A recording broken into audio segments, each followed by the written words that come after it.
Hello and welcome to the Ask Aviator podcast / video show. This is episode number 39. And there's some deep secrets to share tonight, guys. This is a night that will be remembered because 26 minutes ago, I was passed out asleep. 26 minutes.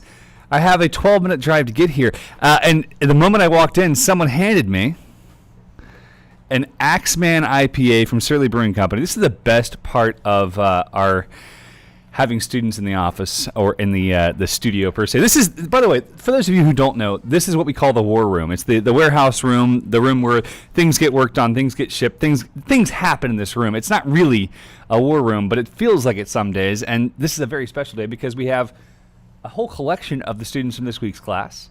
We've got Chris Garrison back in the back corner looking at me very cautiously. Am I Spock? Is that possible? For those of you guys who don't know, he looks like a very commanding Star Trek leader. We got Alex Montanez. Ali is in the house. And we, of course, have Catherine here as well as Jane Ellen. And currently, I can't see the comments. So if we could shake the mouse on the comment mobile. All right. Daniel Jones, Leanne, Brooke, Bob, Kevin Can Fly, Brian Waller, Paramotor Crazy, Daniel Jones, Derek Trout, Craig Taylor, Sandor. Good to see you, sir. We've got the whole contingent in the house tonight, guys. We've got a whole great group of people.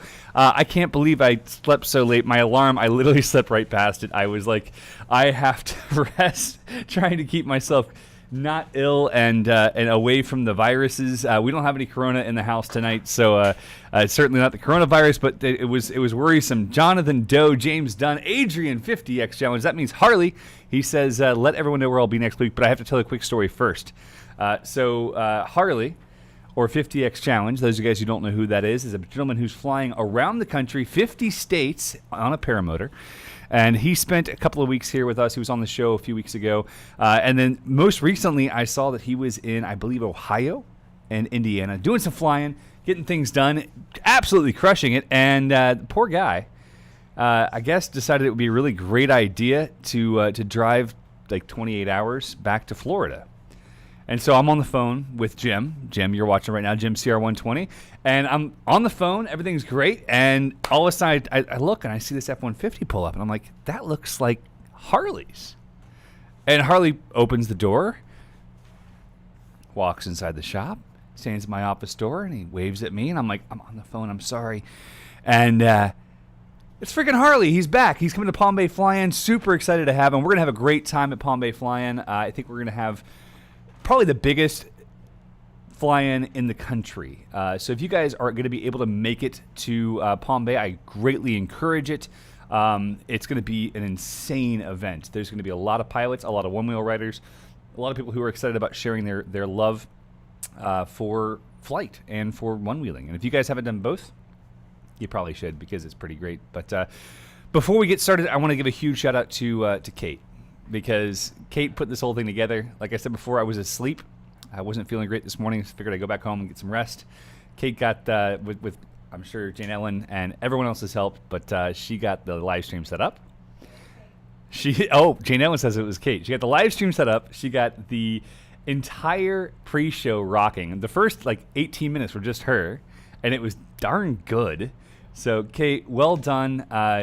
We recently promoted Kate to the director of sales. So she's in charge of helping people order the stuff they want to order. And I am so pleased because 1 year and 3 days ago, was Kate's first day.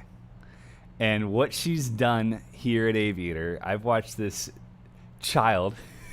I call you a child because in my head, you're still 8, Kate. I'm sorry. I've known her entire life. My brother married her sister, and for me, it's been a very interesting transition to watch Kate grow from whatever odd jobs she needed help with to being really on point, absolutely capable, and very, very special. So thank you for all your help, Kate. We couldn't do it without you. I know I hear Chris back there saying the same thing. So thank you for your efforts. We've got a whole bunch of people joining the show. Alex Quintana, Torqued Off, great to see you, my friend. Brian Waller says she's doing a great job. Jason Parker says, go Cat. Paramotor Crazy, congratulations, Kate. Hard work pays off. Shondor says, congrats, Kate. That's really cool. We got Derek says that you're short bus special. So I feel like that's pretty accurate. We'll go with that. We have so many wonderful people in here. Thank you all for being a part of the show. Thank you for being part of our Aviator family. I have no idea how many people are live right now because the chat's not working properly, but it's a pleasure.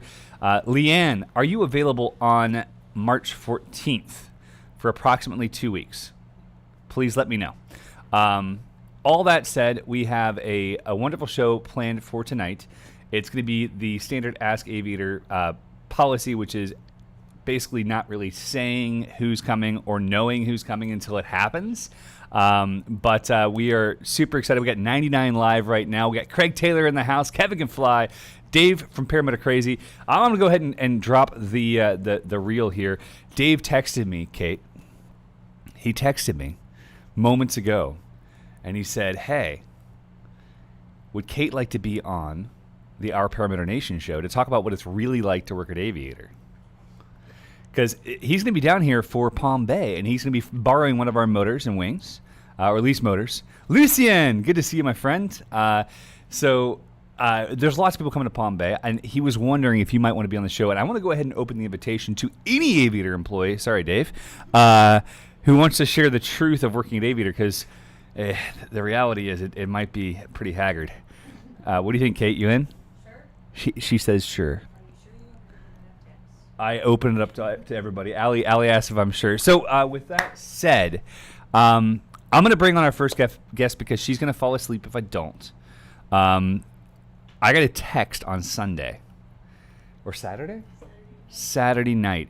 And this was the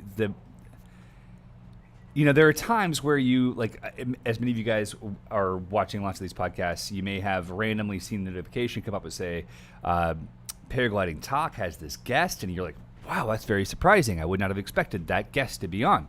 Well, Saturday night, I got a text that was much like that, and it was from our very own Allie. And Allie has gone from, gosh, we'll have to tell your whole story. She says no. We're going to tell her whole story. A jet just took off. Love being at the airport. Allie, get on the show. Come on. She shocked me. Wait. We had a charger. If you just plug in the charger on the side, it should charge it. Video's coming back, guys. Video's coming back. I promise. All right, I'm going to try this delicious, delectable beer that is apparently the best Minnesota has to offer. The best IPA. I'm not sure if this is...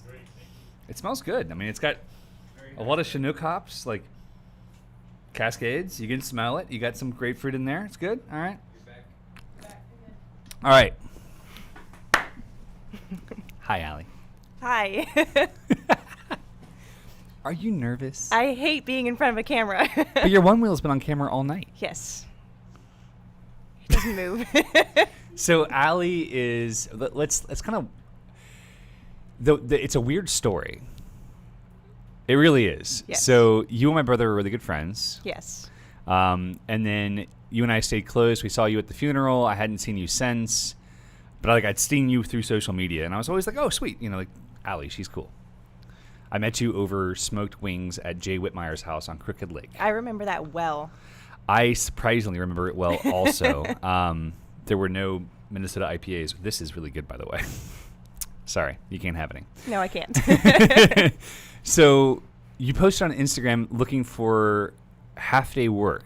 Yep. I was working like 14 different jobs at the time. I didn't actually need to pick up another job. And I'm like, let's find something in the afternoons, another part-time. And I knew you knew way too many people. One or two. So I reached out and I'm like, hey, help me find a part-time job. Oh, we don't really have anything at Aviator, but come on down. Let's talk about it. Let's see, let's see what you're looking for, and we'll find you something. I walk in the door, and you're like, well, we're not hiring, but do you want to do warranty work? But like, you're hired. No, maybe. Well, let me introduce you What's to a Alex. warranty? I'm like, tell me what to do, teach me, and I can do it. I just need part-time. Well, that was the funny thing was, like, I literally walked into the office that morning, and I told Nina, I was like, hey, and Chris, I think it was. And I was like, hey, just so you know, like, this girl's coming to interview, and she doesn't think she's working here, and I don't know if we can hire her, but I know she's good at what she does. So you said you had 14 other jobs. Can you give us like 5? what were some of the other things you were doing before you came here? I did construction work. I did UPS. I did property management. I did real estate, and I was serving tables. Overachiever much? Those are the ones. Those are like the top ones. So how old are you? 26. Just turned 26. Just turned 26. Jiminy Christmas. I can't talk. I am talking into the mic. Oh. Talking to the mic, Allie. Jeez. Let me get acquainted. Oh.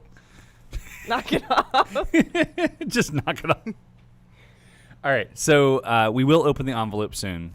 I think you should just do it now. Not yet. Why? We're waiting for a box from Vertical Lines. Is it Vertical Lines here? He's in the chassis, so we have to wait for the box. We have to wait for a box. Yes. It's supposed to come together. Then Oh, this is bad. I know. Oh, this is actually kind of great. So we have a mystery envelope that does not contain anthrax, as far as we know, from one of our favorite. Oh, it's gone. It's gone. From one of our favorite trike students. This is from Mark from New York, Vertical Lines, and we can't open it. So you're working 14 jobs, came to work for Aviator. We, as far as I know, we're the only paramotor company in the country who has a full-time warranty person. Yes. That's impressive, right? Or not? I'm not sure if it's impressive. Well, we just wanted to make sure that our customers, our clients, felt served immediately and that we were able to get parts. And you have a great relationship with all the manufacturers now, which is good. Yes. So awesome. What shifted from day one, I have 15 jobs now, or you have 15 jobs, to where you are today? Because, I mean, it's been a heck of 8 months, 9 months? I don't know. Let's just say I walk in, and the first day I sat down with Alex. This is what I needed to do. I had no idea what a carburetor was, and if I did, it was That's very, not true. very You can work on simple stuff. idea of Yeah. a carburetor, right? I've been around boats. I've been around cars. This is like the mix between the two, so I didn't know what I was walking into. So the first day was a short day. I worked with Alex, teach me what I need to know. What am I looking for? The next day, he goes, why don't you come work full time? Like, nope. I'm not coming to work here full time. I don't like you guys that much. I like my jobs. Yeah. Well, the funny part was a week later, I came full time. you kept showing up. That first week, you'd show up like in yoga pants and a t-shirt one day, in a lovely dress in your property manager role, like very professional the next day. And it was just like, who is this woman? She's like, she has split personalities. Like, it really looked that way. It was completely out, just like, what the heck? And totally changed, like, come here dressed, leave in leggings. Like, yes, this is a dream job.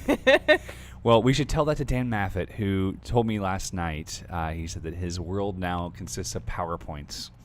Oh. And I said, just like your job at Aviator, huh? Dan, by the way, Is Dan on here? I'm not sure if he's on here, but maybe he'll watch later. Dan's our former filmmaker who we absolutely adore, and we're bringing in Jesus, or Chop Suey. Yes, it's great. But we miss Dan. I'm excited to have him both. back. We should have them both. That would be great. Can you imagine? That'd be dangerous. We could do so much cool stuff. I mean, we already do. But we could do more cool stuff. But yes, you're right. We miss Dan. Anyways. Yeah, so anyway, so right now your role has shifted a lot. A little. Just a little. When our team changed and we lost Nina and John, which we still love them, I kind of came to you guys as a team and I said, listen, like, here's the reality. Like, we have a lot of needs, and I have to give a huge shout out to you and Kate, because out of everybody else, like, Alex stepped up big time, all the instructors stepped up big time, but you and Kate were like, so there's this giant job that's 90 hours a week, and we'll just fill it until we figure out what to do. And then Chris stepped in and was able to kind of help guide it, but it took a couple weeks before Chris and I had that conversation. And I don't even want to ask what you're doing now, because you're doing everything. Not really. Actually, today was kind of cool because I was able to come back in here and watch people work on motors again, and it was the most exciting day ever.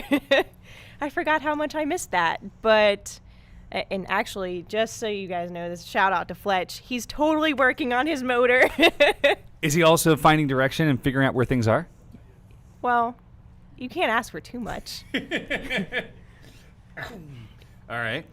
I respect that. I'm getting lots of texts. But like random questions like, do you or anyone in your crew do reserve repacks? I'm like, well, I mean, we can. We could. But we don't, like, publicly, because we're not there yet. Ain't nobody got time for that. Listen, you guys come fix motors, and then we'll talk about packing a reserve. Yes, I like it. I like it. All right, so over the last month or so, you've shifted from being, well, over the last 6 months, you went from being warranty manager, so you're handling all the warranties, to warehouse manager. A jet took off again. I have so many questions. What jet's flying at Lake Wales Airport? Is it the Mustang? Or is it? It might be Scott. If it's Scott, I'm going to go for a ride, and I'll see you guys later. No, I'm out. You can host it. Nope. You got this. You've done so many new things. Count me out. My buddy Scott Farnsworth stopped by last week with his Extreme Air, which is a fully aerobatic baller-ass plane. It's really, really cool. And it does, I want to say, 700 degrees per second roll. So, like, pretty cool. And he has all 39s, and I keep giving him crap because I have yet to have a ride in one. She just took my 6-pound bag of gummy bears behind the computer. 6-pound bag. I like 6-pound bags. I do too. Mm-hmm. All right, so you went from being warranty manager to being warehouse manager to now you're kind of just assisting / helping lead with Chris. You're managing ordering, paying, all of the relationships with our suppliers. So Receiving. Parts receiving. You're doing a lot. I still get to work on motors occasionally. It's the best part. I think one of my favorite things. So, A, how many flights you had when you got to your third state? B, watching Steven and Nicole and the rest of us ripping the vinyl off your car and putting it on your car. Yep. There's a dent, by the way, on the roof from somebody's foot. It was Steven. It was totally Steven. It had to be. So Steven is one of our instructors up in Denellen, and she's always had her car vinyled. So it was like this really cool poop color, and we all liked it. And it was burnt orange. It was burnt orange. Burnt orange, and what planet? Off-roading. Off-roading. So she had this burnt orange color. We'll call it poop brown. And she wanted it off, and so we all were ripping the vinyl off her car one night after a podcast, I believe. And Steven, who is in a prior life was a body man, like he did body work on cars for a living, is on top of her car, like trying to tear this stuff out. I think he like dented his feet into the roof, but we got that daggum vinyl off way faster than you got it on. And then it took Alex, how many weeks did it take to put vinyl back on? 4 yeah, weeks. It was like a full month. Yeah, it was a lot. It was painful. There were nights of tears. There were a lot of nights of sleeping on the couch. My favorite though is your headliner. So to give a little background of this, pretty much everything Allie's ever done, she finds a way to be a spokesperson for it. So whether it's learning to fly paramotors and then putting yourself out there and trying to be expressive with what you're doing and trying to share your love of flying. I mean, you are almost convincing me that it'd be fun to run, which you just did a 5K and a 10K this past weekend, to, of course, paintball in the back in the day, and now flying. You also were a Subaru ambassador. Still am. Yay! So, excuse me, you Subaru ambassadored yourself into a new headliner that looks like a Rolls Royce. Yeah, Rolls Royce. That works. They have the little starlights, but mine change colors. We were up at John Sidham's farm, and we're up there for a little brief weekend flying before we had the getaway up in North Florida with all the students and the adventure with Lucian was there and the rest of the gang was there, and I get this bouncing Allie, which you guys will know this. She like bounces into the scene. She's like one of those. If you're watching a movie and like that person that bounces in and out of every scene, that's Allie. All right. So she either bounces in or she's eating. Those are the two moods. Fair? I have no snacks here, so How no are one's you gonna alive? believe you. All right. So she bounces in and she's like, Eric, you have to come lay down to the back of my Subaru to see my ceiling. And I was like, I've had otter requests, but not that much otter. So then I'm laying in the back of your Subaru, and my wife calls me, and I'm like, it's FaceTime. And I'm like, hey, She's like, where are you? I'm like, I'm laying in the back of Allie's Subaru. Look at the stars. I'm so glad I love your wife. I'm grateful you guys are friends because that could have been a really weird conversation. Could have been very weird. But it was totally fine.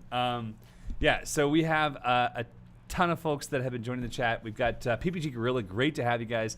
Paul Smith says otter requests. I'm going to guess that you meant otter, but otters are very cool too. They're cute.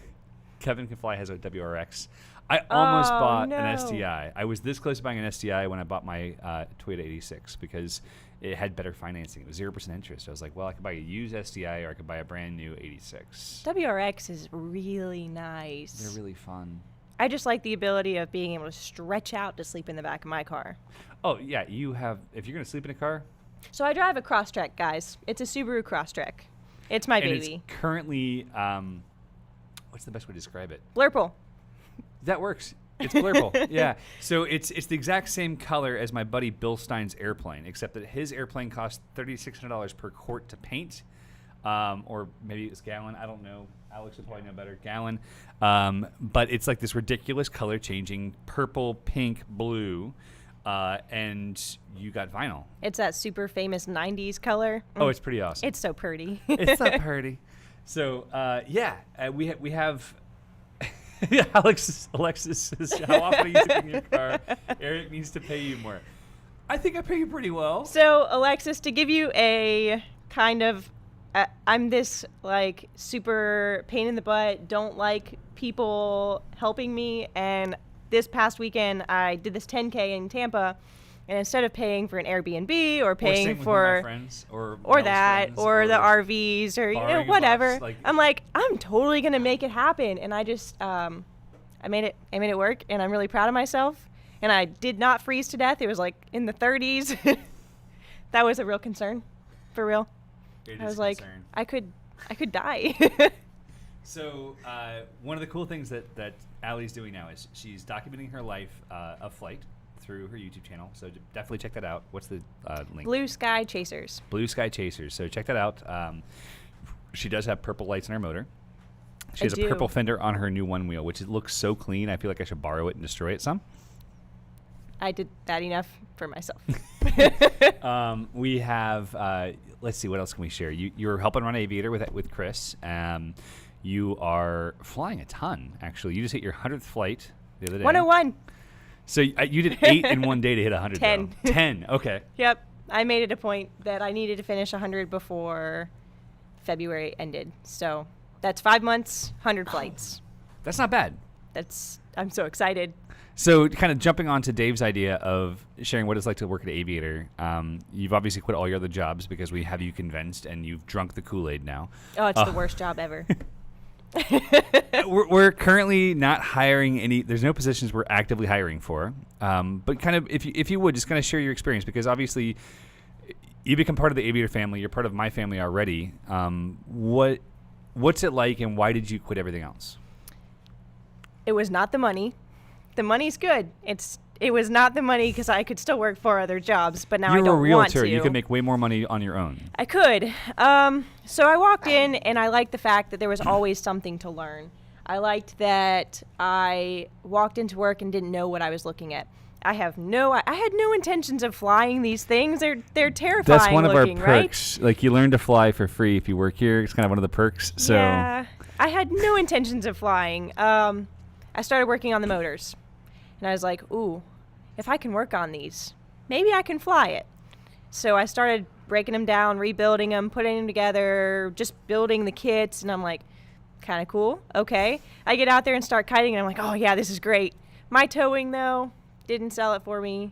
Flying, beginning, was not what sold me on the job. I did enjoy it, but it was the family. I walked down to the school, and I'm not a big hugger, but it's a big arm hugging embrace every time you see each other, even if it was 20 minutes ago.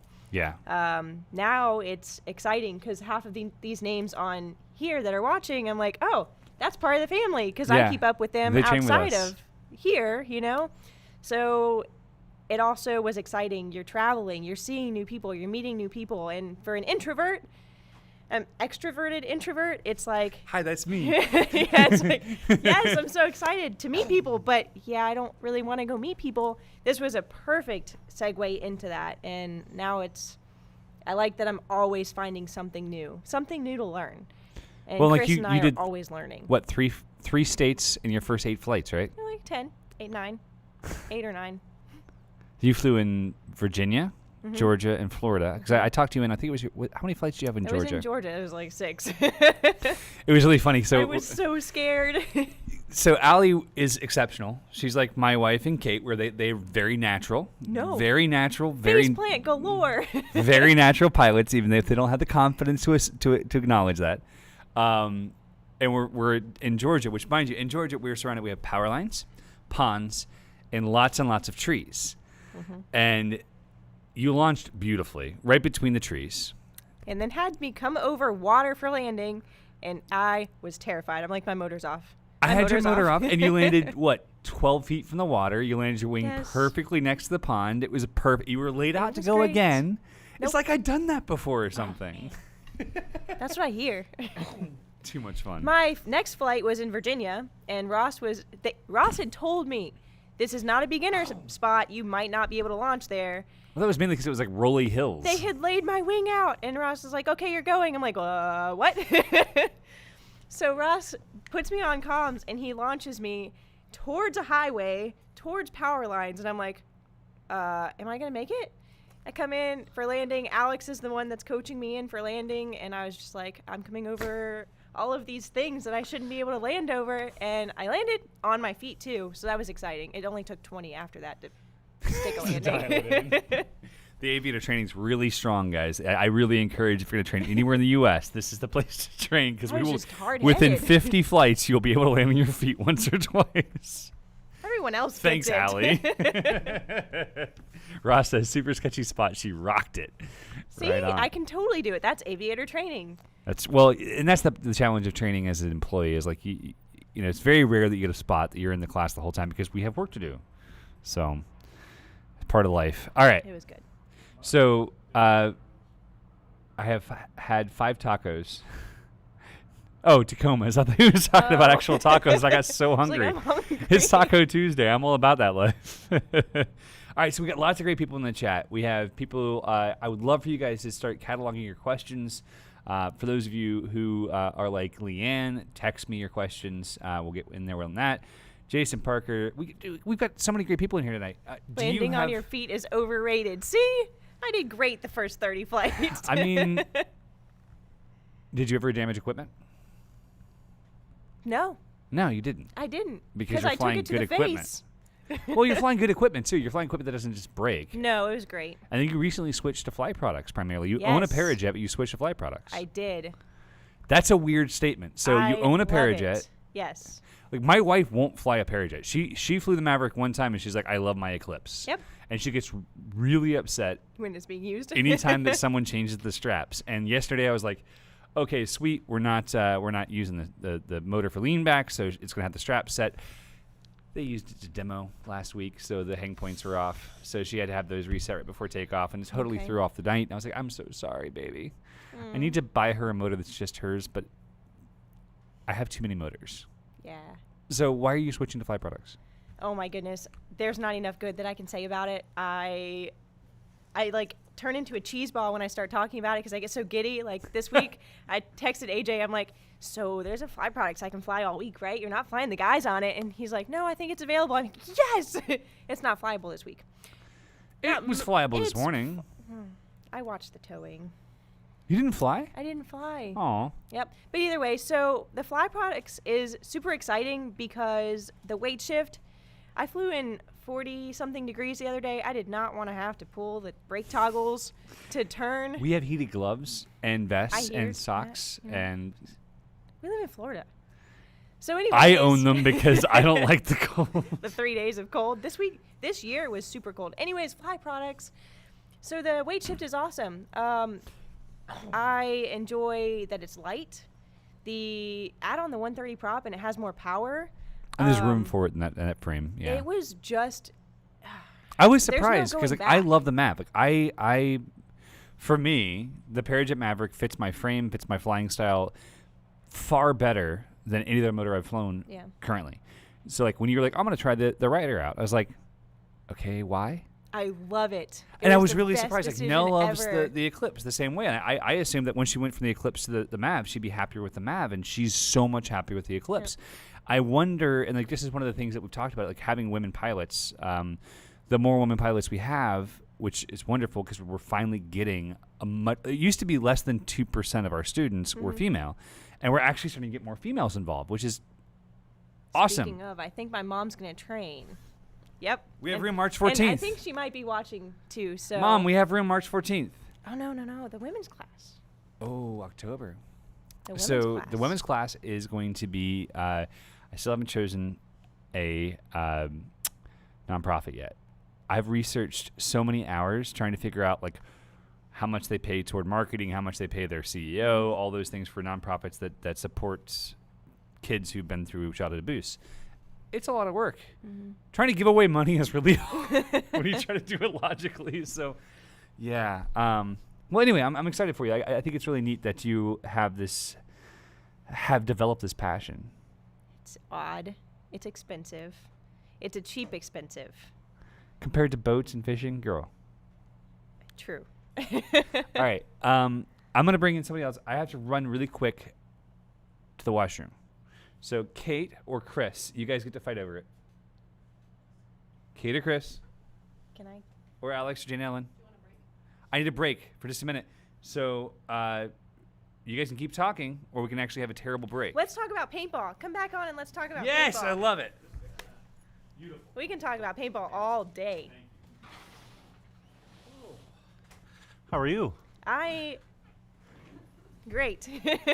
Fantastic. George, pleased to meet you. Nice to meet you. Yes.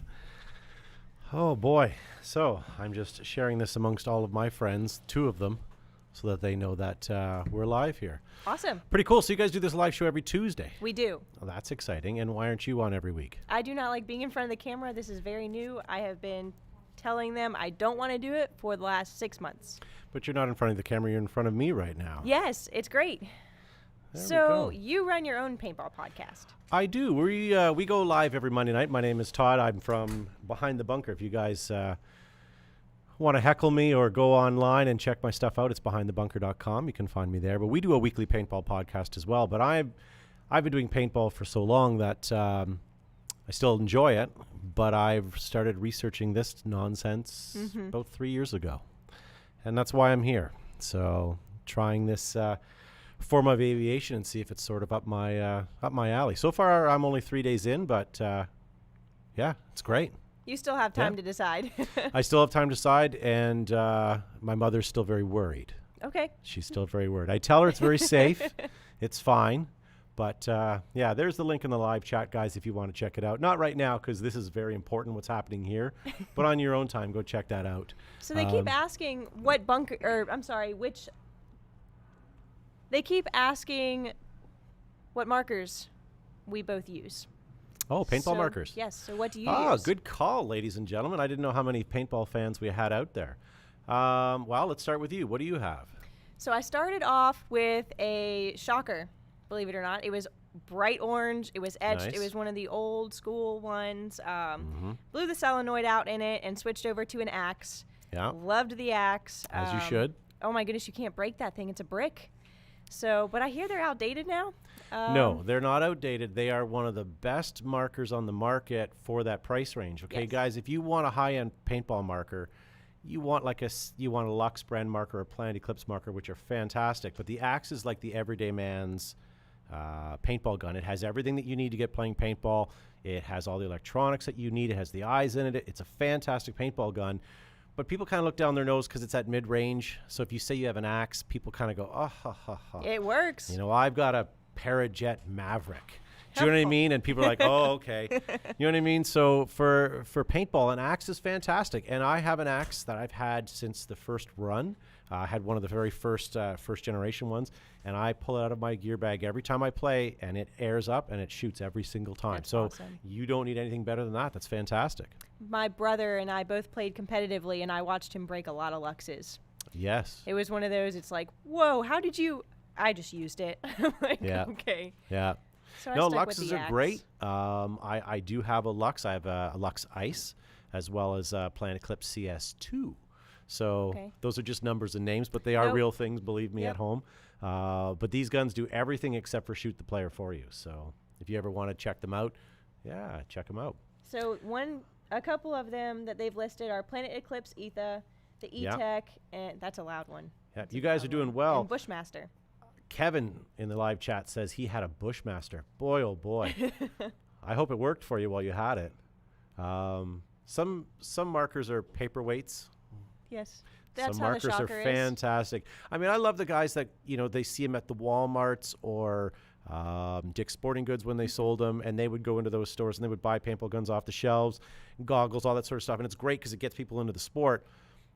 Truth be known, not all of them are the greatest marker. And if you're going to buy them, and I keep referring to them as markers, ladies and gentlemen. It's a politically correct way of saying paintball gun. Sorry, I'm from Canada. I'm also apologizing. But we call them paintball markers. And when you're buying them at a box store and they come in a plastic bubble wrap and they have goggles with them, you're getting into them at a decent price point, but they're not going to have that longevity that you would have with a higher end marker.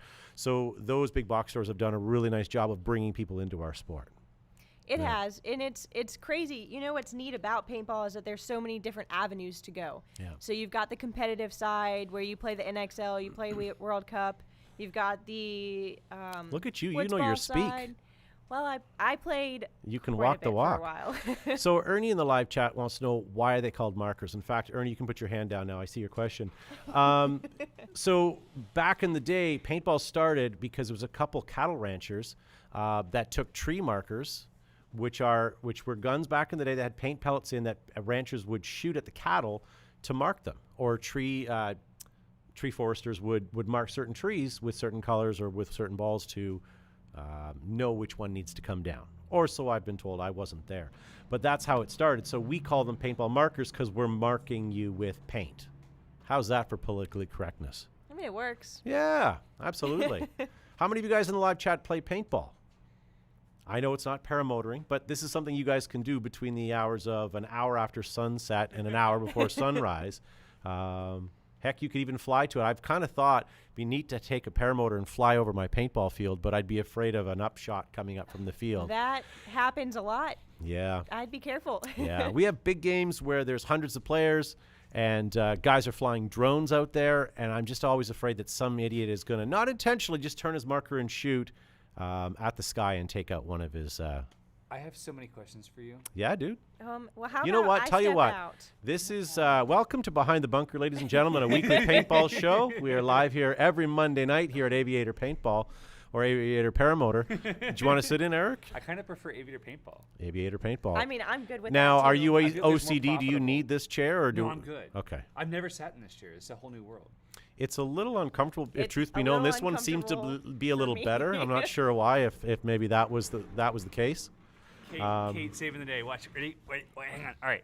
So But thank you for having me on the show. I kind of only agreed to this because I was told I was going to get a paramotor T-shirt from Aviator. So you want a T-shirt I'm now? a large, just in case anybody. A large? A large. You're a schmedium. Nah, the more shirt levels I take off, the bigger I appear. But yeah, I probably could squeak in a medium. To be honest with you, after this week, he and the guys have had me kiting up and down the runway. And for those of you that know what kiting is all about, it's taken about 7 pounds off me so far.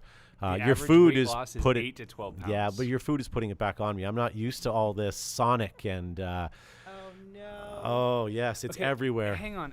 So I want to point out the fact that you live in a city, in a country that specializes On Earth. in French fries Yep.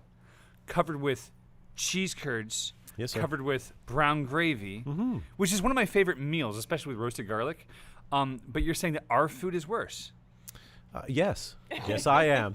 No, your food is great. It's very salty, I find, and it's very over the top. Like if you look at anything, okay, go to Sonic and look at the menu. Do you really need anything on that menu board? Need? I don't just eat Corn salad. dogs. I'm a regular guy. I enjoy regular food, but I mean, Does everything need to have sprinkles, whipped cream, and cherries on them? No, but it needs to be deep fried like a corn dog. Well, that was the thing. I asked for a milkshake today, and she wanted to know if I wanted it deep fried. But I mean, it was delicious. It was good. But yes, I have to admit, I snuck to Sonic today on lunch, and I grabbed a milkshake because I felt like something cold. And I did come from it was a Panera Bread, and I had a salad and a healthy sandwich, and then I saw the Sonic. And sign. 700 grams of salt. Yeah, all right. Yes, sir. All right, so we have a ton of people. Before I let Allie leave, because I know she's dying to leave. I am so Oh, ready. can we point out Adrian's comment, by the way? Adrian23483 says, Todd is awesome. Thank you. I appreciate that. I want to know, though. I mean, Adrian's been part of the stream for a long time. He's been here for probably 8 months or more. Nice. I'm curious, how long have you been paying him to be in our chat? I actually promised him a large Aviator T-shirt. So Oh, it I told him I'd explains it. finally pay up. All right, So it's in the mail, my friend. Allie can get you a medium, and we'll get a large for Adrian. A medium that stretches. A medium that stretches. This is a medium. I know, but I've got a tall... We wear the same sunglasses. Okay, this is boring for the show, but I've got a tall torso. So do I. I'm 6'4". So I'm long and lean and yeah. I'll tell your wife you said so. Okay. Yes, sir. All right.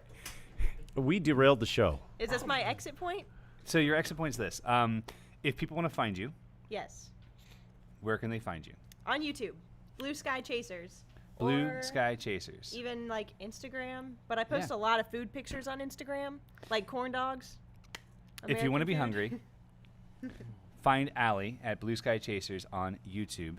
She's also obviously in the office here helping you with your warranty issues, helping Chris run the company. Basically, you are filling all the roles possible right now. Thank you very, very much. We love it. We do. We all fill it. We all fill the roles. Yeah, you guys are amazing. So, Okay, did you feel that? Did I feel what? You just got another sub. oh, No, look my at phone's that. like over there, so I don't get distracted. Yeah. I'm vain. I have to keep it near me so I can feel every subscriber. Oh, Yeah. It's man. important. Yeah, Gotta work very on that important. then. Okay. My Thanks, phone's guys. in my pocket and I don't want to admit it. So, but he won't subscribe to me. I've already asked. He said no. I'm special. We just talked paintball. I want to talk paintball with him because we actually Yeah, dude. met a long time ago, and we'll tell Long that time story in ago. a second. So we're not going to go a super long show tonight because I needed another nap, I think. Yeah. Plus, being Canadian, everybody loves Canadians, but only in short dosages. So you're only going to be able to take so much of me. It is, well, we could do worse. We could bring the South Dakotan in. Yes, that's painful. I don't know if he's ever actually seen another person. Oh, yeah? I'm not sure. He's over there. He's Allie, thank you, my dear. Thanks, Appreciate you. I'm swapping seats because that one's way more comfortable. See, that's what I said. There we go. That chair was terrible. Oh, my gosh. All right, so Yeah. welcome, Todd. Sorry I had to take a quick break there. That's okay. I shared this with all my paintball guys, letting them know that I'm having an opportunity to talk paintball to another niche sport, much like you guys in aviation. Anyone that you can preach the choir to. Yes. I mean, I don't know about you, but I stand on every street corner and I yell, "Praise paintball!" And I have a little sign that I flip because that's I could it's actually a see that. passion. It's a passion of mine is paintball, and aside from my new formed passion, which is ridiculous, and I'll admit, but is getting into this and. Much like your sport, I see you guys. You do a really good job with your social media, and you're preaching to the choir. And every week you're out there putting out there in social media. You got to keep your sport alive. Well, we have to try to inspire people because there's a certain point. Like, I love paintball, and I'll tell you paintball stories because they're actually kind of hilarious in a moment. But Do you find paintball fun? Is there something about paintball that you find funny? yes, Okay, yes, just clarifying. primarily how bruised my butt gets. But no, so the reality though is that we're both in a position with paintball and flying where we believe in something. We believe that when you have a higher purpose than ourselves, it's something that we can do to inspire people to a better life, right? And it sounds silly to think of a butt fan or a paint gun making someone have a better life. But the reality is having a marker in your hands, having a team behind you, planning strategy, trying to create something bigger than yourself, it's empowering. Yeah, absolutely. You know, And let's be honest. I mean, from the everyday workaday world, you need an escape. you have to you have an know? escape. Not everybody has the luxury of being into something or working in an industry that they really truly enjoy. So you need that, half hour before sunset or before sunrise and a half hour before sunset every day, or you need to get to that paintball field or find that hobby. And if it's neither of these, you got to have an outlet. You got to have 100%. something that's going to monopolize your time. And I'll be honest with you, I've only been here a handful of days, but in paintball, it's a family. When we go somewhere, I mean, I go to a paintball field. My initial friends didn't like paintball, so I went on my own, much like coming to training today or this week. But I found friends in that community, and they're more dear to me than any of my other friends. You know, you're all dead to me, my old friends. But all my paintball friends, I mean, I see them every weekend. I talk to them all the time, and we share a commonality, which is paintball. And being here at Aviator, you guys, your teachers, your coaches, even the guys that are here, except for that one over there, I really like. He's from South Dakota. You can't trust him. He brought good beer though. So. Yeah, mine. Where did you lived in both places, Minnesota, South Dakota. Are there even difference? I don't understand. Shout out to Derek.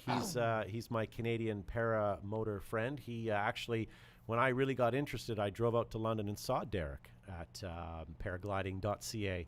And he's the one that kind of showed me around. And I talked his ear off for about an hour, and he was nice enough to kind of sit there and nod and answer my questions. And unfortunately, just with our Canadian season and my schedule this past year, I couldn't train with him, but he was my choice. He was where I was going to go. Derek's a good dude. He is. Yeah. And then I sipped the Aviator Kool-Aid, and here I am.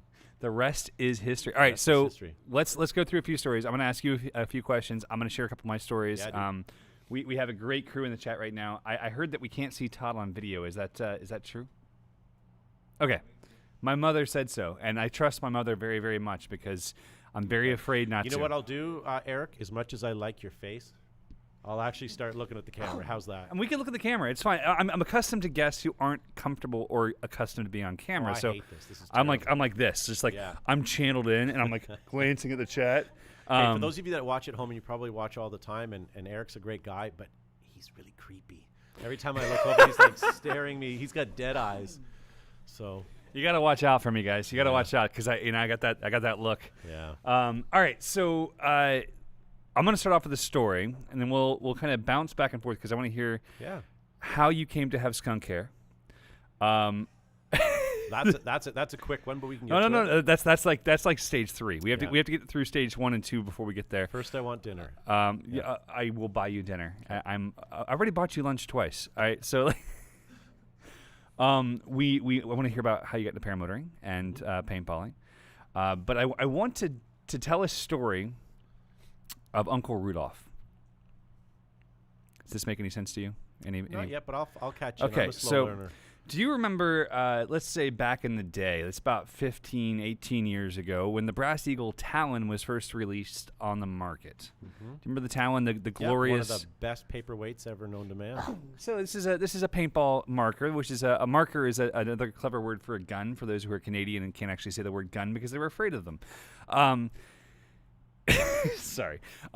It's gray. Mm-hmm. It has a black pump. You put a small CO2 cylinder in the back. It has a 10-round magazine. And my cousins got them for Christmas. And my cousins at the time, the Christmas across the 100-yard of grass from my parents' house. And so my cousins bring them over like, we got paintball guns for Christmas. We're so cool. And they were cool. They were way cooler than us. Absolutely. And if Marcus and Chris are watching, you guys are still cooler than us.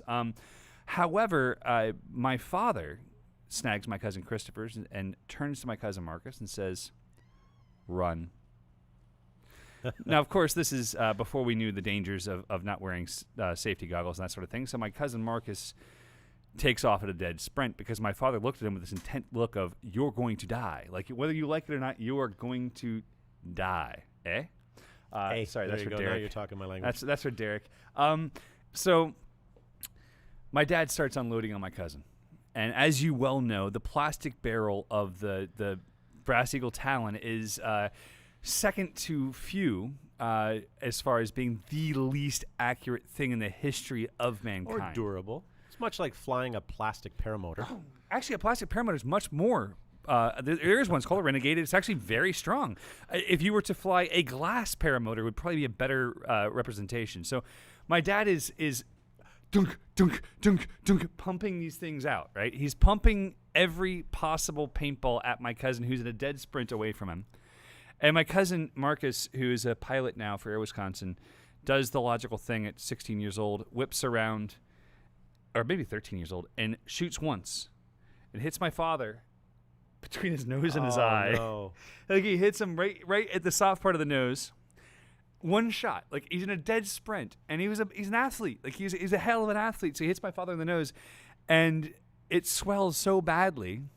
They started calling my father Uncle Rudolph for the rest of Christmas. And this was our introduction to paintball. See, in our sport, mentioning eye injuries. No, there's no eye. It was just the nose. No, but close enough is almost as bad as me using a Dell word in this sport. You know, Adele, like the artist? No, Dell. Adele, like the one who sings "Let It Go." Oh, that's not the right person. Okay. Yes. I'll gloss over that one. But yes, so that's. I'm sorry. No, that's okay. I don't know how politically correct me using his name is on. I'm this just trying to keep. podcast. I'm trying to keep Derek happy here. I have to say sorry. I have to. Sorry. Yeah. What are you talking about? A boot? Yeah. These words, by the way, are all wrong. Canadians do not have accents. I appreciate in media that you guys make fun of us, but did you know that Canadians are the only ones with a neutral accent? Everyone else has an accent. I'm not sure that's quite true. It is very true. I have questions. All right, so we have. I've shared my introduction to paintball, which ended up going way further. We ended up doing woodsball. We ended up building a full paintball course on our property. We had 100 acres, and we built a huge woodsball course. I got shot a lot of times. It was a lot of fun. Again, brass eagle talons, high power. Yeah. Had no money growing up. We ended up meeting at the Living Legends event, Living Legends 7, I think it was. I'm not sure the number, but you're right. It was in Chicago. And it was running simultaneous to a PSP event. Yes. If I'm not mistaken. Yeah. So it was PSP, Living Legends. We were in the Southwest Chicago area, and I don't remember meeting you. I'm sorry. You were not as exciting as the other guy who with the long hair that was all drugged out. That guy I remembered. Yes, I remember him as well. No idea what his name was. We at that event we were invited by Scott, and we were happy to be there. We were brought in as one of the legends. So for this event, it was called Living Legends. So they brought people that were notable in the sport of paintball, and we were there, and they took care of us, and we went, and it was a fantastic event. And I was there with a group of YouTubers who played video games, and I was their filmmaker. So like I had a video game YouTube channel that was video games, skydiving, flying, that kind of thing, and I was asked to go film it. And so I showed up in a ref's jersey. Funny story, by the way, you'll actually appreciate this.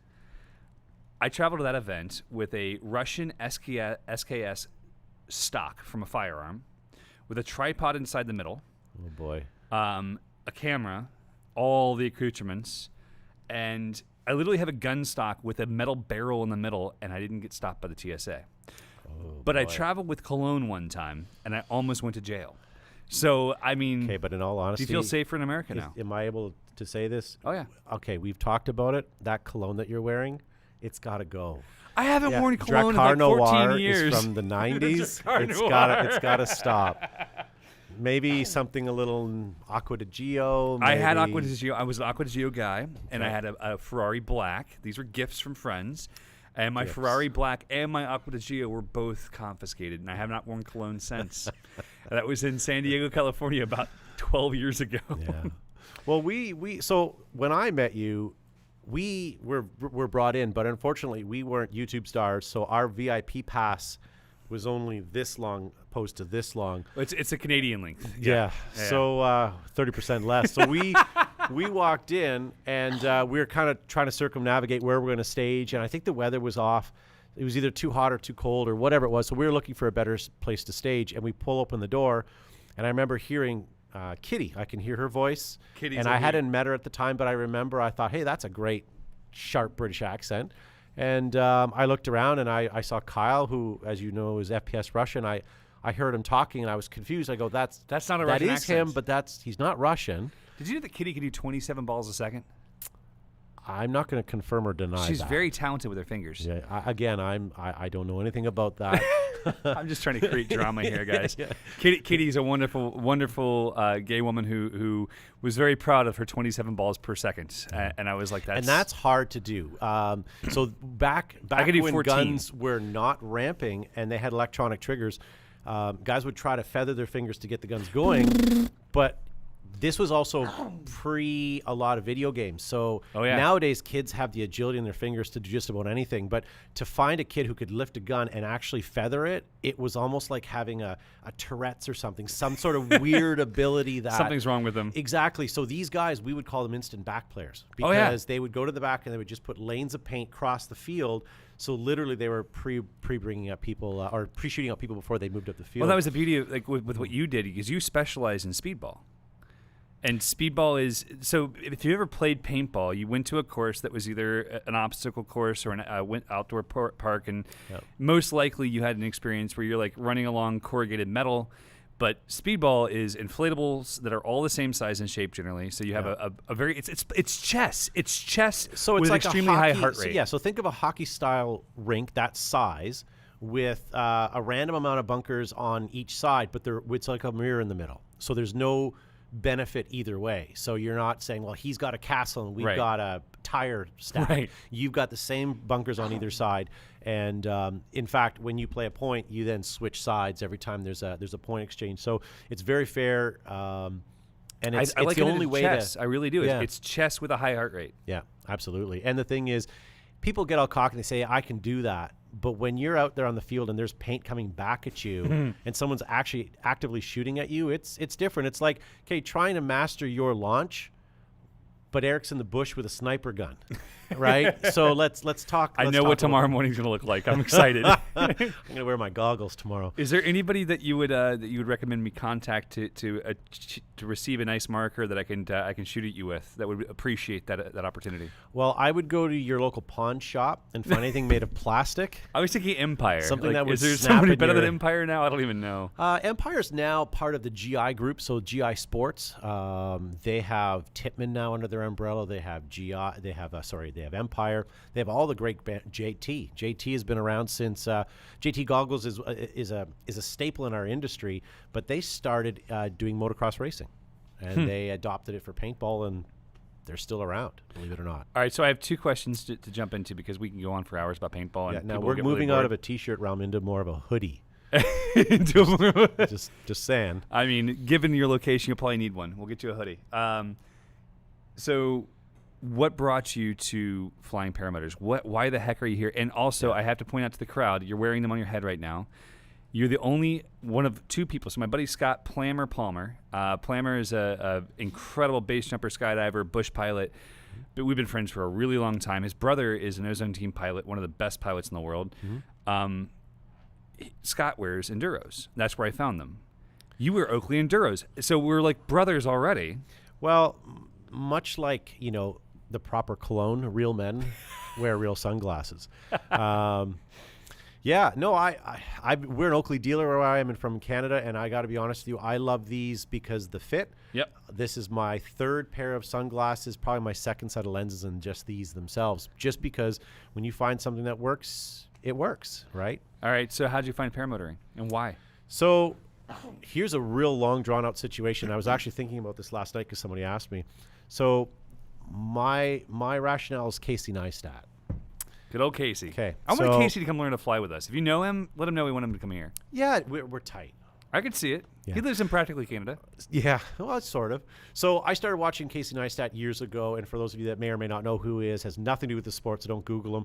But he was the one who basically kind of perfected the whole vlogging issue, or the vlogging videos. And I started watching his first couple of vlogging videos, and I thought, this is fantastic. His cinematography, his ability to capture the minutia of his everyday and make it, watchable. And so I really enjoyed that style. And about the time that he was kind of at the precipice, I kind of got tired of the fact that it was just one guy I was watching. It was 10 minutes every day. It was the highlight of my day. I'd wake up in the morning. I watched him every day too. And he would kind of be the way I'd start my day. I watched him for a long time. And it's not that I have a man crush. It's like don't lie. It's like when your favorite show's on TV. And the nice thing about that, they were 10 minutes.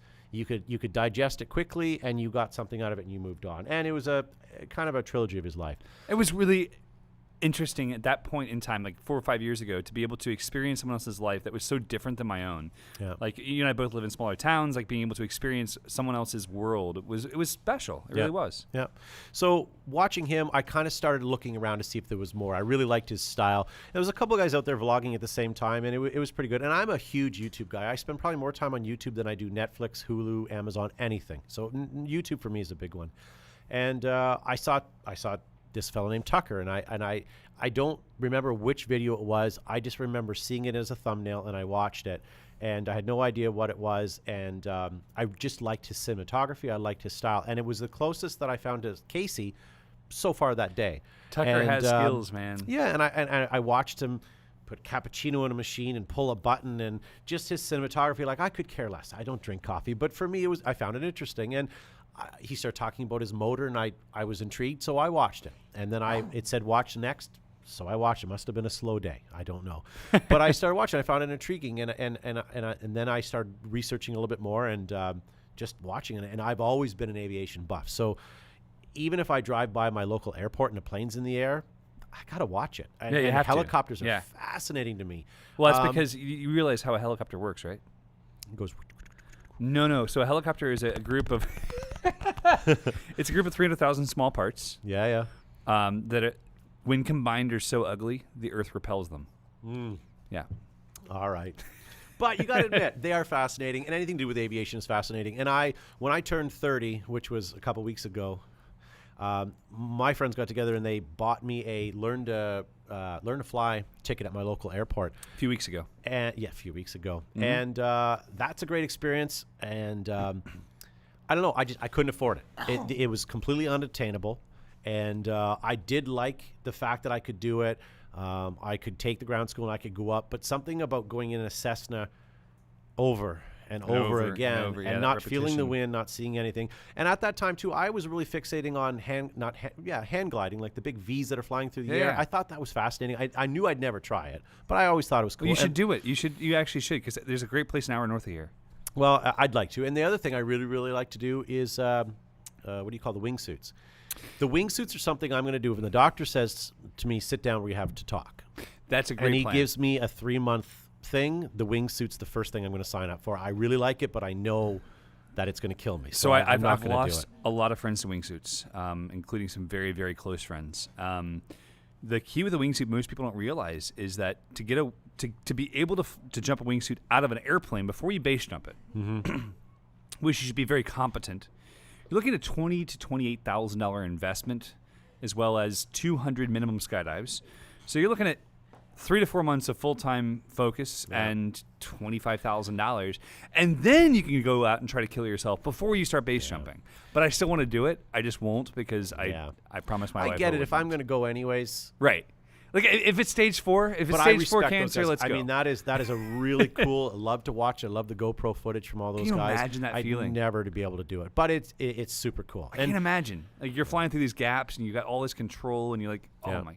I watch my friends do it, and I'm just like, you're amazing. Please don't die. Yeah, I don't have any friends, but I think I would like to do it. But it's all of those little gateway things that got me into finding paramotoring. And when I priced out paramotoring after I found how that I was interested in it, I figured if I won a small lotto scratcher, I'd probably be able to afford one. And that's kind of, it's obtainable. And I've only been here 3 or 4 days, but I have to be honest with you, it's obtainable for almost anybody. I mean, I'm not the most athletic.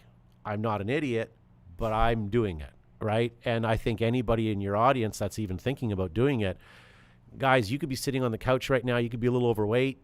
You could be as handsome as the two of us up here. It doesn't matter. Anybody can do it. Well, one of us has hair. The other one has none. I was going to make a joke about your hair, but I can't do it. No, I've never heard a comment about it. I think it's fantastic. I feel like that would help me not. Do you know that people think there's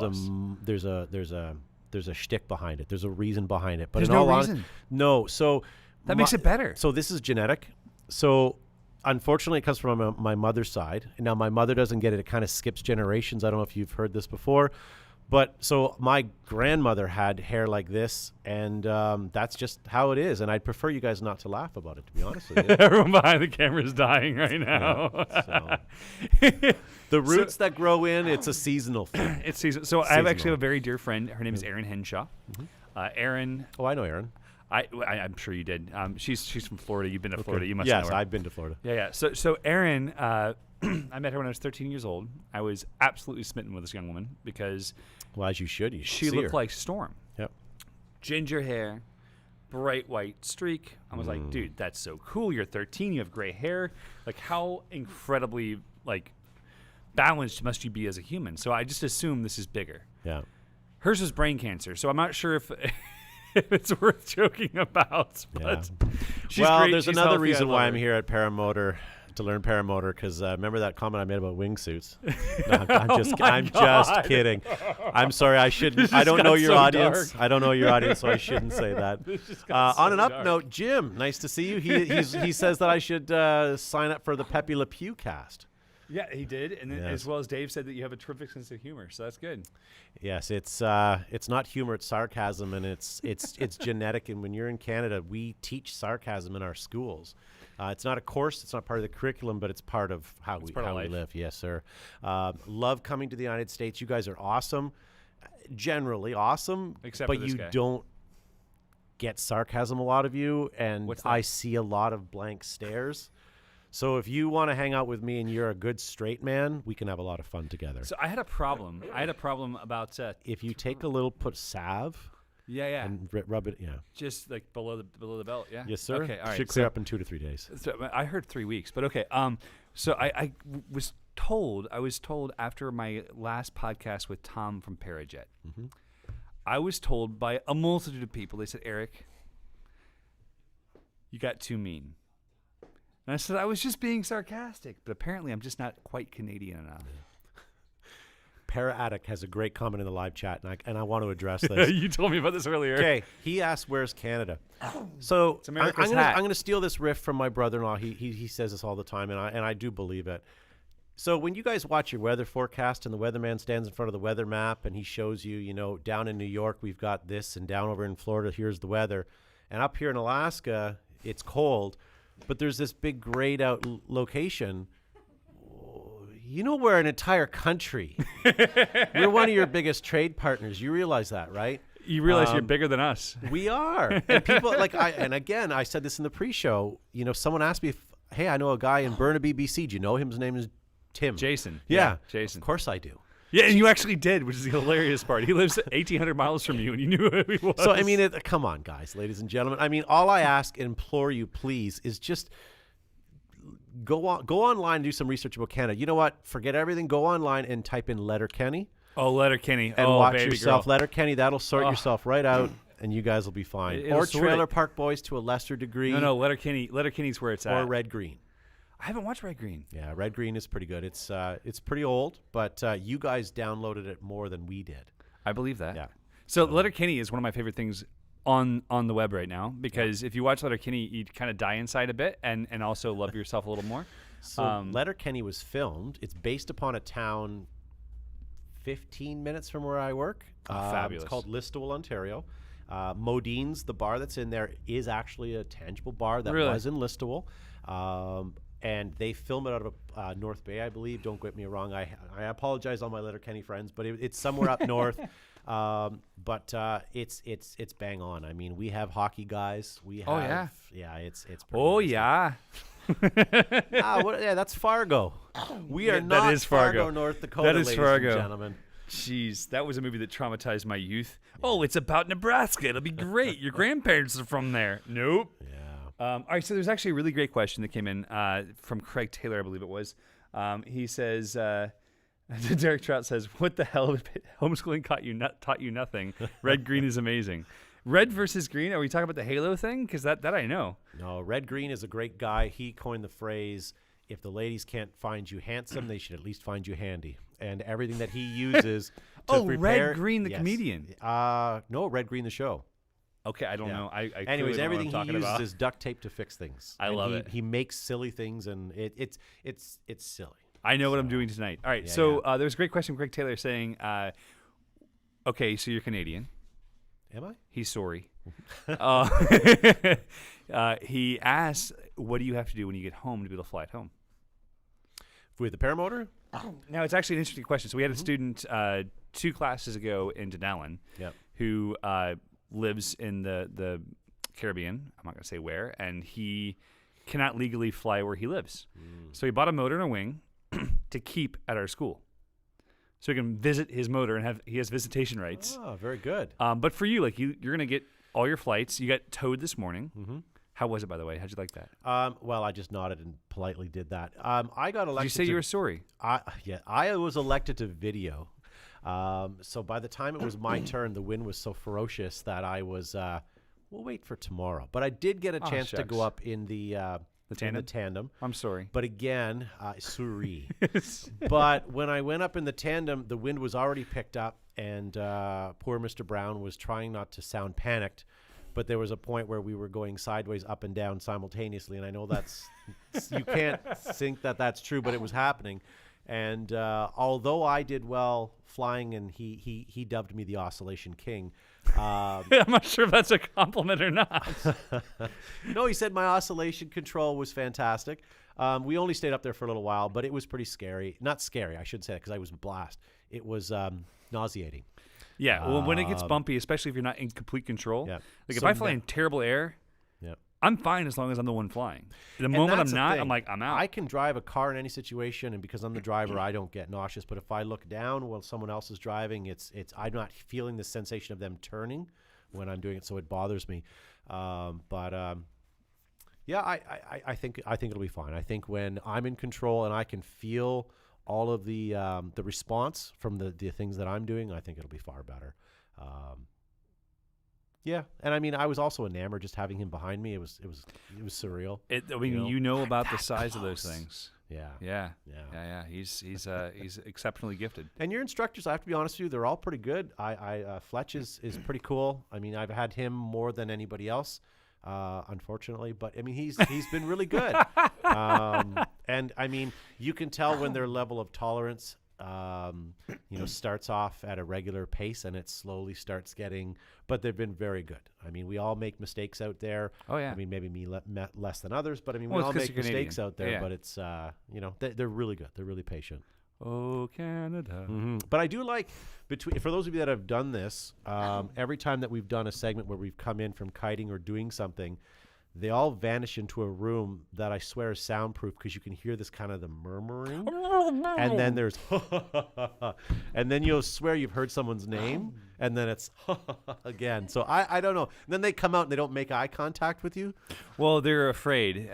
We've heard that eye contact with Canadians is actually life-threatening, so it's a challenge. It is. We're like Amway. We want to try to get everybody into Canada, right? So if you just bring 2 friends.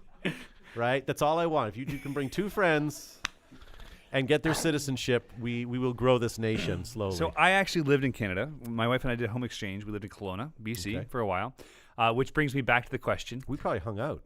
We probably did, yeah. It's pretty close. So just bringing us back to the question of you're going to go back home. Yeah. And you know Jason, which helps. And we actually made a video. And Dan Maffett, who's Math Media, who's in here right now, who lost the footage. Jason, right? I was just... Okay. Come on, man. You're going to play along with the joke. I feel bad. I didn't want to pull you into something and then you perpetuate it. So. Hopefully you actually know Jason before the end of this week. So in Canada, you have to get a pilot's license to fly a paramotor. So when I was living in Canada, I was flying paragliders legally because there's no license required, but I couldn't fly the motor. So I had friends with motors who were like, hey, you want to fly my motor? I was like, I can't. There's no CFI here. I can't do it. So for you, when you get back home, what do you have to do? What do you have to go through to become a Canadian legal paramotor pilot? Well, certainly unpack. Say hi to my family. But to be honest with you, I think with me, I'd love to buy a motor and take it home. And, first of all, I do appreciate you had offered to do 10% at cost, and I appreciate that. No, I told you 20% below cost. Okay. Yeah. But no, so I'd be happy to take a motor home, but to be honest with you, I want to get home and I want to write my test first, because there is a written test, and I don't know the length of time that's going to be involved. I don't know if I register now. Jason, who you know very well, can help you with that. We're like this. Yeah. Yeah. So I'm not sure if Jason can help. I'll reach out to him. Also, Derek at paragliding.ca. He's an hour from me. If he can help, whoever can get me. Bottom line is, as soon as I'm boots on the ground in Canada, before I'm even through customs, I'm going to be on the phone saying, how do I sign up? Where do I sign up? So here's the video, the baseline of the video that Dan sadly lost for us. Dan, I love you, but this sucks. Derek says, seriously, take a motor home, eh?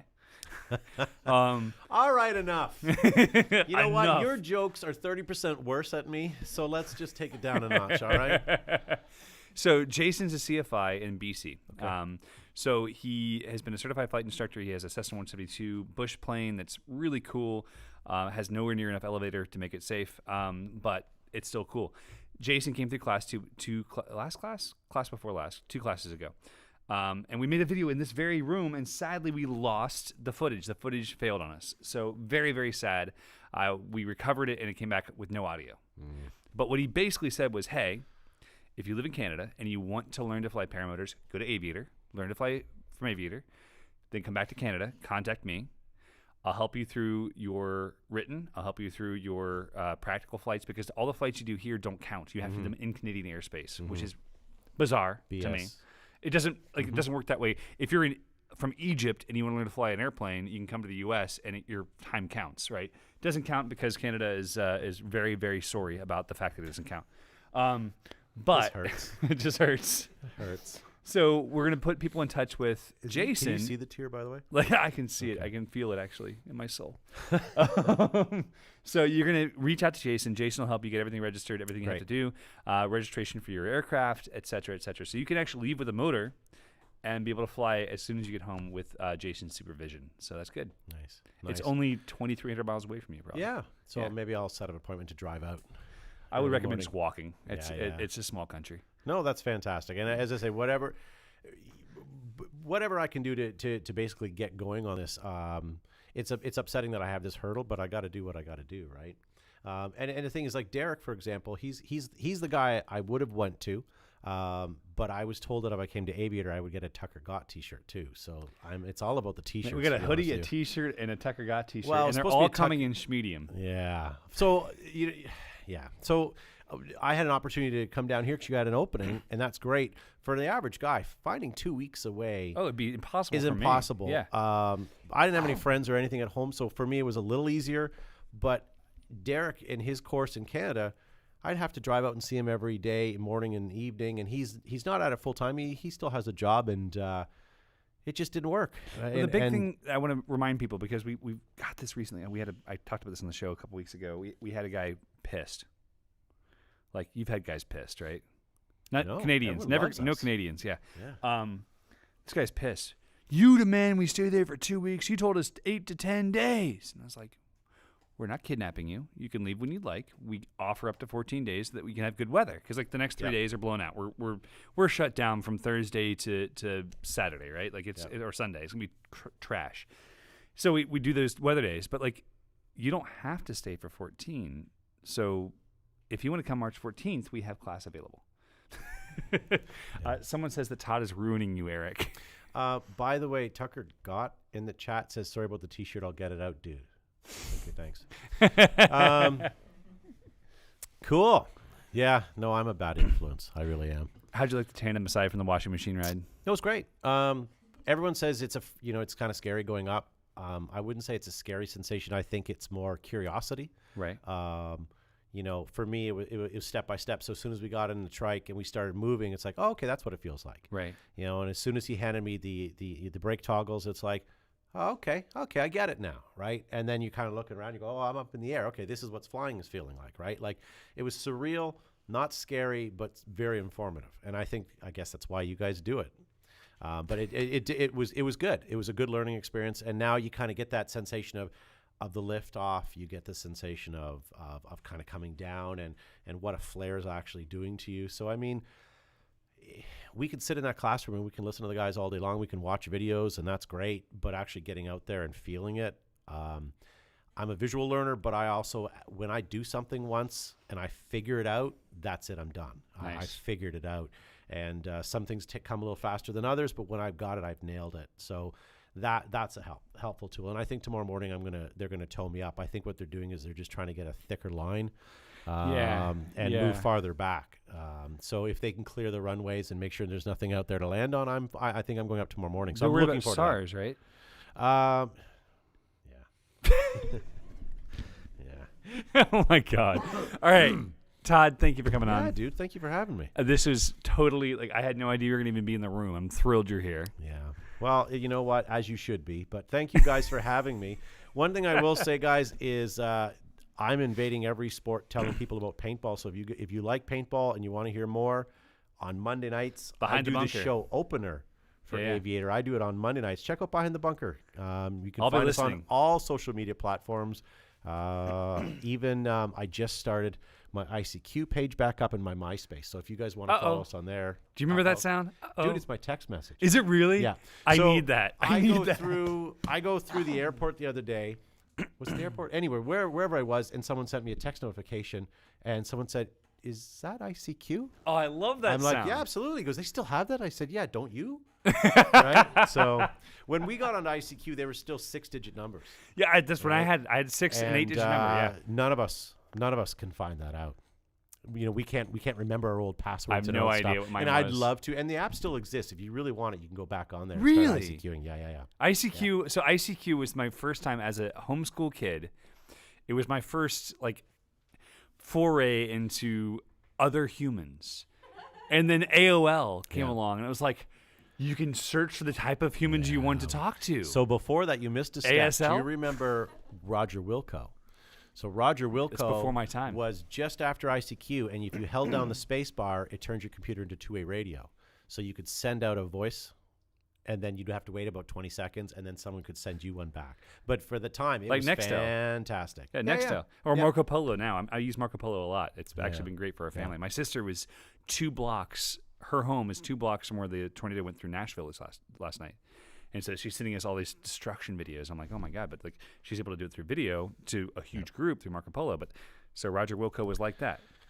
Yeah. And speaking of the tornado, my mother, I spoke to her on the phone today to let her know that I'm still alive because she's got some paranoia. Well, you're in the U.S., so well, we have guns first here. First of all, she's super afraid the fact that I'm going to attract the virus because I'm traveling, right? Because her world is the television and the radio, and people are hyping it up to be everything it is. And today is, are you okay with the hurricane and the tornado? I'm like, what are you talking about? If there's a hurricane in March, I'm scared too. Okay, in Canada, they tell us about you guys. It's the opposite down here. We do exist. Look at the map. Go online and say, where is Canada? Ask Siri. She'll tell you. But anyways, I'll get off because I know you got other things to do. But thank you for having me, ladies and gentlemen. We're done, guys. Thank you all so much. I think this is the first show we've answered 2 questions on ever. But it's been an hour and a half. Paramotor's great. Paramotors are great. Sign up today. Watch Behind the Bunker or listen to Behind the Bunker on Apple, anywhere else you listen to your podcast. And for those of you guys who are looking for our podcast and they haven't been uploaded, it's because we are working on it. It will happen soon. We have a new guy. His name is Chop Shuey. He's coming in, and we're going to teach him how to make that happen. For those of you guys, JP Tulo asks, isn't it time to give something away he shared and liked? Dwayne King says, Behind the Bunker, what kind of podcast is that? Guys, this is Todd. He has fabulous hair and glasses. How do you not know? You can't shame him, all right? If you don't know, you don't know, ladies and gentlemen. And know. thank you to all of my fans in the chat, Mr. King, all you guys that came over because you saw my post. Thank you for checking out. Do a Google search. What is a paramotor? And go watch some videos. And come learn to fly with us. We have space in 2 weeks. If you mention Behind the Bunker when you sign up, you get 45% off. Actually, you get 400% off. We pay you. Nice. So sign up today. That's sarcasm. There's an opening on the 18th, ladies and gentlemen. 14th. Well, you can come late because they're Canadians. It takes a while to get down there. But all right. To Adrian, you won yourself. Let's see. What should we give Adrian? T-shirt, hat. Well, since I'm not getting a T-shirt, mug. can we give him a T-shirt? Sure. We'll give Adrian a T-shirt. Send us an email, info@aviatorppg with your size and address. We'll get you one, my friend. To everybody else, please share this, like it, comment, and subscribe. We love having you on here. Todd, it's a pleasure. And Dan, we miss you. Everybody else, we'll have some fun. We'll see you guys next week. See you guys. Thank you, Todd. That was good.